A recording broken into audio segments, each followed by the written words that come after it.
మన రాష్ట్రంలో నీతి జాతి లేని పత్రిక ఏదైనా ఉందంటే ఒక సాక్షి పత్రిక మాత్రమే. ఎందుకు చెబుతున్నాం అనేది కూడా నేను ఉదాహరణతో వివరిస్తా. వివేక హత్య కేసులో దోషులుగా ఎవరున్నారు? సిబిఐ ఎవరిని అరెస్ట్ చేసింది? జగన్మోహన్ రెడ్డి సిట్టు విచారణలో కూడా ఎక్కడా టీడీపీ నేతలు కనపడలేదు కదా. మరి ఈరోజు నిన్న సాక్షిలో ఒక వార్త వచ్చింది. గతంలో ఏం రాశారు? నరాసుర రక్త చరిత్ర అని రాసి చంద్రబాబు చేతిలో గొడ్లు పెట్టారు కదా.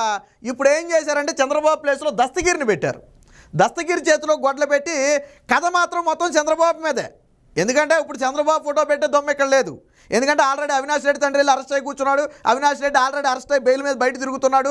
సిబిఐ రేపో మాపో ముగియడానికి సిద్ధంగా ఉంది. ఆ ఫ్యామిలీ మొత్తం ఇరుక్కుపోయింది, అది అందరికీ తెలిసిన విషయమే. కాబట్టి చంద్రబాబు ఫోటో పెడితే మొహం మీద కాంట్రీని చూస్తారని చెప్పి ఏం చేశారంటే దస్తగిరి ఫోటో పెట్టారు. పెట్టినప్పటికీ వీళ్ళ నీచప్రాతులు ఎలా ఉంటాయో చూడండి. ముందు ఇక్కడ కొన్ని ఫోటోలు వేశారు కదా. ఎవరు ఫోటోలు? చంద్రబాబు ఫోటో వేశారు, ఆదినారాయణ రెడ్డి వేశారు, బీటెక్ రవి వేశాడు, సునీత వేశారు, ఆయన భర్త రాజశేఖర్ వేశారు కదా. సరే, ఈ ఫోటోలకి వివేక హత్యకి ఏమైనా ఇసుమంత సంబంధం ఉందా? మొదటి ప్రశ్న. ఈ ఫోటోలకి వివేక హత్య కేసుకి సంబంధం ఉందా? లేదు కదా. సిబిఐ విచారణ కాసేపు పక్కన పెడదాం. జగన్మోహన్ రెడ్డి ముఖ్యమంత్రి అయిన తర్వాత 2 సిట్లు వేశాడు. 2 సిట్టు తర్వాత సిట్టు మార్చి వేశాడు. 2 సిట్లలో కూడా వీళ్ళలో ఒక్కరి పేరు కూడా ఎవరూ చెప్పలేదే. సరే, సిబిఐ పక్కన పెడదాం కాసేపు. సిబిఐ విచారణ మీద నీకు నమ్మకం లేదు, వదిలేయి. నువ్వు 2 సిట్లు వేసావు కదా. ఆ 2 సిట్లలో ఎవరైనా ఉన్నారా? ఇక్కడ లేరు కదా. వాస్తవానికి ఇక్కడ జగన్మోహన్ రెడ్డి బొమ్మ ఉండాలి ఫస్ట్, తర్వాత అవినాష్ రెడ్డి బొమ్మ ఉండాలి, భారతీరెడ్డి బొమ్మ ఉండాలి. సరే, దస్తగిరి అంటే అందులో ఉన్నాడు కాబట్టి ఉండాలి. శివశంకర్ రెడ్డి బొమ్మ ఉండాలి. ఎంపీ అవినాష్ రెడ్డి తండ్రి భాస్కర్ రెడ్డి బొమ్మ ఉండాలి. ఈ బొమ్మలు ఎక్కడైనా కనపడ్డాయి ఇందులో? ఎందుకు జగన్ బొమ్మ ఉండాలి, ఎందుకు భారతీరెడ్డి బొమ్మ ఉండాలన్నారో నేను కూడా చెప్తా. ఏంటి ఆ కేసుకు మీకు సంబంధం అనొచ్చు. భారతీరెడ్డి పిఏకి సిబిఐ నోటీసులు ఇచ్చిందా లేదా? ఆ రోజు ఉదయం కాలుకు సంబంధించి 3 గంటల కాలుకి. అలాగే జగన్మోహన్ రెడ్డి ఓఎస్డీకి నోటీసులు ఇచ్చిందా లేదా? ఆ రోజు ఏం జరిగిందనే దాని గురించి, ఎన్నింటికి మీతో మాట్లాడాడు, ఎన్నింటికి జగన్మోహన్ రెడ్డి కాల్ వచ్చిందనే వివరాల కోసం ఓఎస్డీకి కూడా ఇచ్చారు కదా. సరే, వాళ్ళు ఏదో వాళ్ళకి తెలిసింది చెప్పారనుకోండి, అది వేరే విషయం. కాబట్టి వారికి కూడా ఇవ్వాలి కదా, వారి ఫోటోలు కూడా వేయాలి కదా. మరి ఎందుకు వేయలేదు? ఇక ఏం రాశాడు చూద్దాం. ఆస్తుల కోసం సునీత అంట, అధికారం కోసం చంద్రబాబు అంట. గతంలో నరాసుర రక్త చరిత్ర అని రాసినప్పుడు ఈ సునీత లేదు. సునీత జగన్మోహన్ రెడ్డి చెల్లెలుగానే భావించాడు, ఆవిడికి అన్యాయం జరిగినట్టుగానే రాశాడు. కానీ ఇప్పుడు సునీత మీదే నందనెట్టేశాడు ఆస్తుల కోసం అంట. ఇది పచ్చి అబద్ధం. వివేకానంద రెడ్డి బతుకున్నప్పుడే సునీతకు ఆస్తులు మొత్తం ట్రాన్స్ఫర్ అయిపోయాయి. ఆయన పేరు మీద మహా అయితే 2-3 కోట్ల రూపాయలు విలువైన ఆస్తులు కూడా లేవని చెప్పి స్వయంగా షర్మిలనే చెప్పింది. వాళ్ళ కుటుంబ సభ్యురాలు చెప్పింది. వేరొకటి చెప్తే అబద్ధం అనుకోవచ్చు. కుటుంబ సభ్యురాలు షర్మిలే చెప్పింది.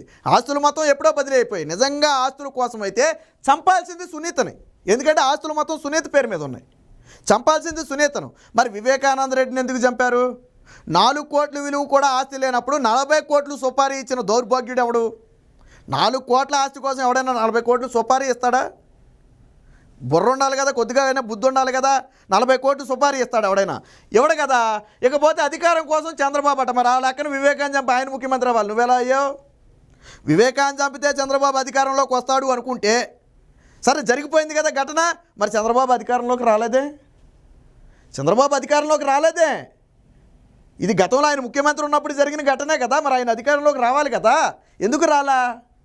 ఇదే నీతి జాతి లేని పత్రిక రాసే రాత. మరి ఇది సాక్షి దిగజారుడు అనాలో, భారతీరెడ్డి దిగజారుడు అనాలో నాకైతే తెలియదు. కానీ ఈ నీతి జాతి లేని పత్రిక రాసేది ఇది. ఇక ఏం రాశాడు చూడండి. వైఎస్ వివేకానంద రెడ్డి హత్య జరిగినప్పుడు ముఖ్యమంత్రి స్థానంలో అధికారంలో ఉన్న చంద్రబాబు నాయుడే ఇప్పుడు అమాయకంగా హత్య చేసింది ఎవరని అడుగుతున్నారంట. నాడు ప్రతిపక్షంలో ఉన్న జగన్మోహన్ రెడ్డి కూడా హత్య చేసింది ఎవరని అడిగాడు. మరి ఇప్పుడు హత్య చేసింది ఎవరైనా 5 ఏళ్ళు ముఖ్యమంత్రిగా ఉండి అడగలేదే? చంద్రబాబు నాయుడు 2 నెలలు ముఖ్యమంత్రిగా ఉన్నప్పుడు ఇక్కడ ఇంకోటి కూడా రాశాడు చూడండి. ఇది వారం రోజుల్లో తేలాల్సిన కేసు అని చెబుతున్న వివేక కుమార్తె నర్రెడ్డి సునీత హత్య జరిగాక 2 నెలల పాటు అధికారంలో ఉన్న చంద్రబాబు నాయుడిని ప్రశ్నించలేదు. అంతేకాదు హత్య చేసిన వాడి గురించి సరే ఈ అక్రమ సంబంధాలు ఇవన్నీ మీ దిక్కుమాలిన భోగోతాలు అనుకుంటే అది వేరే విషయం. ఏంటంట, 2 నెలలు అధికారంలో ఉన్న చంద్రబాబు నాయుడిని ప్రశ్నించలేదంట. చివరి 2 నెలల్లో ఎలక్షన్ కూడా ఉంది.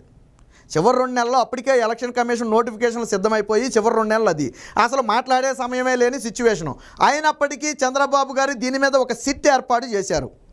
సరే, చంద్రబాబు నాయుడు గారు 2 నెలల్లో ఏం చేయాలో సరే పక్కన పెట్టు. 5 ఏళ్ళు ముఖ్యమంత్రిగా ఉన్న జగన్మోహన్ రెడ్డి ఏం బీకాడు? గుడ్డి మీద ఏక బీకాడా? కోడిగుడ్డి మీద ఏక బీకాడా? 5 ఏళ్ళు జగన్మోహన్ రెడ్డి ముఖ్యమంత్రి కదా. 2 నెలలు రాయడానికైనా సిగ్గు ఉండాలి కదా. 2 నెలలు చంద్రబాబు నాయుడు అధికారంలో ఉన్నప్పుడు అడగలేదని చెప్పావు. 5 ఏళ్ళుగా అన్న ముఖ్యమంత్రిగా ఉన్న సమయంలో అడిగింది, నువ్వేం చేసావు చెప్పు. చంద్రబాబు నాయుడు ఏం చేయలే, వదిలేయి. చంద్రబాబు నాయుడికి చేతగాల, ఓకే వదిలేయి. నువ్వు పీక్కింది ఏంటి ఇక్కడ? సిబిఐ విచారణ కావాలని పిటిషన్ వేసిన నువ్వు ఎందుకు వెనక్కి తీసుకున్నావు? గెలవగానే నీ మెడకు చుట్టుకుంటుందనే కదా. జగన్మోహన్ రెడ్డి మెడకు చుట్టుకుంటుంది, అవినాష్ రెడ్డి మెడకు చుట్టుకుంటుందనే కదా నువ్వు వెనక్కి తీసుకున్నావు. మరి అవెందుకు రాయవు ఇక్కడ? అవి కదా నువ్వు రాయాలి. జగన్మోహన్ రెడ్డి ఎందుకు పిటిషన్ వేశాడు, ఎందుకు వెనక్కి తీసుకున్నాడు, అవినాష్ రెడ్డి ఎందుకు చంపాడు, ఎందుకు ఆయన తండ్రి అరెస్ట్ అయితే ఇప్పటికీ నోరు ఎందుకు మెదపలేదు. దస్తగిరి చెప్పాడు కొన్ని వాంగ్మూలాలు, ఏమని? నేను చంపిన మాట వాస్తవమే, నేనేం పత్తిని లేకపోతే ఆ ప్రతిపాదనని నేను చెప్పను, నేను చంపిన మాట వాస్తవమే, నేను ఉన్నా, నాతో పాటు వీళ్ళు కూడా ఉన్నారని చెప్పాడు కదా. మరి దస్తగిరి ఫోటో వేసినప్పుడు వాళ్ళ ఫోటోలు ఎందుకు వేయవు నువ్వు? దస్తగిరి ఏం చెప్పాడు? అవినాష్ రెడ్డి పేరు, భాస్కర్ రెడ్డి పేరు, శివశంకర్ రెడ్డి పేరు, గంగిరెడ్డి పేరు. ఎవరు అనుకుంటున్నారు? గంగిరెడ్డి భారతీరెడ్డి తండ్రి, జగన్మోహన్ రెడ్డికి స్వయానా మామ. సిబిఐ నోటీసులు ఇచ్చింది దేనికి? మీరు గుండెపోటుతో చనిపోయిన వ్యక్తికి గుట్ట ఎలాగేసారో చెప్పాలి, సమాధానం రండి అని చెప్పి నోటీసులు ఇస్తే కరోనా ఆసుపత్రికి వెళ్ళాడు, శమ్మయ్య వచ్చాడు. ఏం జరిగిందో నరుడికి నారాయణుడికి తెలియదు. సిబిఐ నోటీసులు ఇచ్చాకే కదా ఆయన చనిపోయింది. సిబిఐ ఎందుకు ఇచ్చింది నోటీసులు? గుండెపోటు అని చెప్పినప్పుడు మీరు కుట్ట ఎలాగేసారని అడగడానికి పిలిచింది. అసలు ఇంతకీ చెప్పాల్సిన విషయం ఏంటంటే, గుండెపోటు అని జగన్మోహన్ వైసీపీ పార్టీకి ఎలా తెలుసు, సాక్షికి ఎలా తెలుసు, విజయసాయి రెడ్డికి ఎలా తెలుసు? నువ్వు దానికి కదా సమాధానం చెప్పాలి. సునీత మన ఒక ప్రశ్న అడిగింది. ఏం ప్రశ్న అది? జగన్మోహన్ రెడ్డికి గొడ్డలతో నరికారని ఎలా తెలుసు? ఎందుకంటే ఆయన ప్రెస్ మీట్ పెట్టి గొడ్డలతో నరికారని చెప్పాడు. అప్పటి వరకు అసలు నరికిన ఆయుధం ఏంటనేది ఎవరికీ తెలియదు. గొడ్డలు అనే వస్తువు అక్కడ లేదు. తర్వాత దొరికింది గొడ్డలు విచారణలో. నరికింది గొడ్డలతోనా, కత్తితోనా, గుణపంతోనా, పారతోనా, లేదా బరువైన రాడ్డుతోనా ఎవరికీ తెలియదు. కానీ గొడ్డలని జగన్మోహన్ రెడ్డికి ఎలా తెలుసు? మొన్న సునీత అడిగింది, దానికి సమాధానం చెప్పాలా జగన్మోహన్ రెడ్డి. గొడ్డలని నీకెలా తెలుసు? 3 గంటల కాలు 3 గంటల కాలుతోనే కదా, కాదా? కాకపోతే గొడ్లని నీకు ఎలా తెలుసు? సమాధానం చెప్పు. గొడ్లని నీకు ఎలా తెలుసు? బాహ్య ప్రపంచానికే దేంతో చంపారో తెలీదు. అప్పటికి బాహ్య ప్రపంచానికి తెలియదు దేంతో చంపారో. గొడ్డలు ఎప్పుడు దొరికింది? విచారణలో దొరికింది గొడ్డలే. మరి నీకెలా తెలుసు గొడ్డలతో చంపారని? ఎక్కడో వేటేశారో అక్కడో వేటేశారని ప్రెస్ మీట్ పెట్టావు కదా. ఎలా చంపారో కూడా సీసీ కెమెరాలు చూసినట్టు చెప్పావు కదా. ఎలా తెలుసు? మన సునీత అడిగింది, దానికి సమాధానం చెప్పు. మరి ఆ రోజు మార్చిని దగ్గర చంద్రబాబు పేరు, బీటెక్ రవి పేరు, ఆదినారాయణ రెడ్డి పేరు రాసుకొచ్చి సంతకం పెట్టమంది మీరే కదా. అంటే కుట్ర ఆ రోజే మొదలైంది. సునీతకు అనుమానం రాకుండా ఆ రోజు మార్చిరి వద్ద బయట సునీత ఏడుస్తూ నిలబడితే వీళ్ళు టీడీపీ నేతల పేర్లు రాసుకొచ్చి సంతకాలు పెట్టమన్నారంట. ఏంటి సంతకం అని అడిగితే వాళ్ళు చంపారు, వాళ్ళ మీద కేసులు పెట్టాలి, సంతకం పెట్టమని అడిగారట. వాళ్ళు చంపారని మీకెవడు చెప్పాడు? అంటే కేసును ఆ రోజే అటు తిప్పాలని ప్రయత్నం చేశారు కదా. మార్చిరి వద్దే మీ శవరాజకీయాలు మొదలైపోయినాయి. మీ శవరాజకీయాలు. సునీత చెప్పింది కదా, శత్రువులు మన చుట్టూ ఉంటారు, గుర్తించడానికి టైం పడుతుందని. అలాగే మీరందరూ ఆవిడ చుట్టూ ఉంటే మీరేదో మంచి చేస్తున్నారు అనుకున్నారు.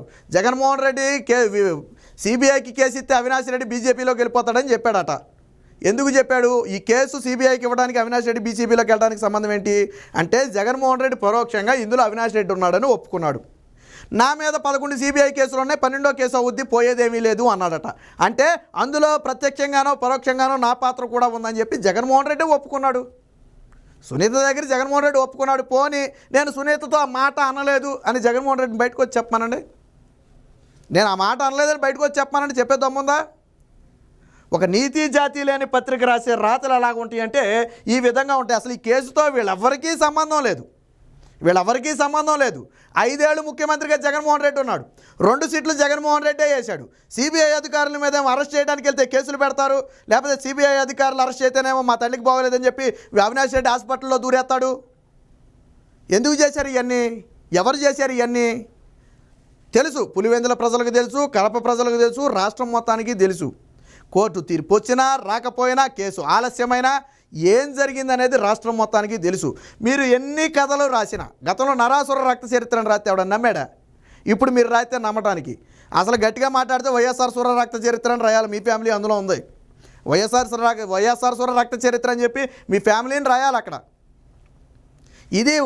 ఇది వైసీపీ పార్టీ చేసే వికృత ఇది కానివ్వండి, లేదా సాక్షి పేపర్ దిగజాడు రాతలు కానీ ఎలా ఉంటాయి అంటే ఇదిగో ఈ విధంగా ఉంటాయి.